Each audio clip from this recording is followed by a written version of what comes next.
Hola niños y niñas, ustedes ya me conocen, soy la profesora Edgardo del Colegio Los Robles y esta semana en compañía de la profesora Cecilia Silva les vamos a estar contando qué son las transformaciones isométricas, específicamente qué es la simetría o reflexión. Espero lo puedan entender y les guste. Nos vemos. Bueno, esta semana nos corresponde trabajar y todo este mes transformaciones isométricas. Ya esta semana vamos a partir por la reflexión, luego vamos a continuar con la traslación y finalmente vamos a ver lo que es la rotación. Pero yo les voy a explicar un poquito qué son las transformaciones isométricas. Las transformaciones isométricas, como bien dice aquí, ¿cierto? Son cambios, son movimientos que realizan los objetos o las personas en este caso, y que no genera un cambio ni de forma ni de tamaño en el objeto o en la persona. Ya tenemos la reflexión, la traslación y la rotación. La reflexión es como cuando tú te ves en el espejo. Tú no cambias ni de forma ni de tamaño cuando te miras en el espejo. Si bien los espejos pueden ser un poco a veces cóncavos, por ejemplo, y te puede cambiar tu figura reflejada, pero tú no cambias ni de forma ni de tamaño. ¿Ya? Tenemos la traslación, que es, por ejemplo, cuando tú caminas, te estás trasladando, pero siempre y cuando tú lo hagas en la misma dirección. Ya después, si tú rotas, por ejemplo, tenemos la rotación. Si tú das la vuelta en la esquina o vas a comprar y vuelves, eso ya es rotación más traslación. Y así que estos tres son nuestros movimientos y se denominan transformaciones isométricas. Bueno, esta semana nos corresponde hablar sobre simetría o reflexión.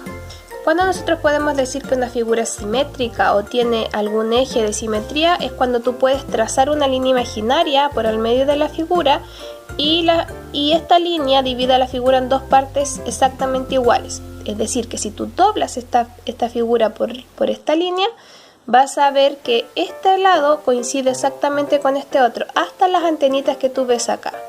Entonces esta mariposa tiene un eje de reflexión que en este caso es vertical, pero los ejes de reflexión pueden ser horizontales o pueden ser diagonales.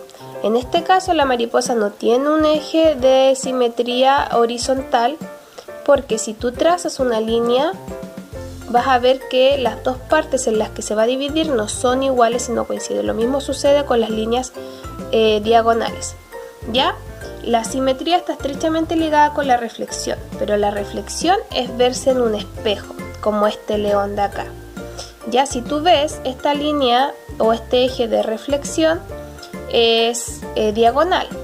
Ya, entonces aquí el león se está mirando en un espejo, se está viendo al revés, la figura se ve invertida, ya que cuando tú doblas eso para acá, las figuras deben de coincidir. Ya deben de coincidir, no puede la cola estar acá porque si tú lo doblas la cola no va a coincidir con esta cola. Lo otro importante en la reflexión es que la distancia que hay entre el eje de reflexión y cada punto de la figura debe ser la misma, es decir que este león, por ejemplo esta imagen, no puede estar más cerca de este eje, tiene que estar a la misma distancia. Lo mismo sucede acá con este dinosaurio. En este caso el eje de reflexión es vertical.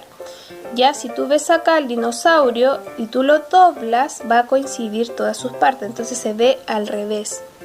Ya lo mismo sucede acá con las sandalias y lo mismo sucede acá con las abejitas. Entonces si tú doblas una figura, obtienes dos partes iguales que coinciden. Recién ahí tienes una reflexión. En este caso, por ejemplo, si nosotros solamente miramos el león no tiene eje de simetría, porque ninguna línea que tú traces va a dividir el león en dos partes iguales. Pero su eje de reflexión, aquí está, y su reflejo sería este. Finalmente me despido esperando que todos y todas se encuentren bien en sus casas junto a sus familias y que hayan podido aprender y entender el contenido que nosotros quisimos enseñarles. Que estén muy bien. Un abrazo.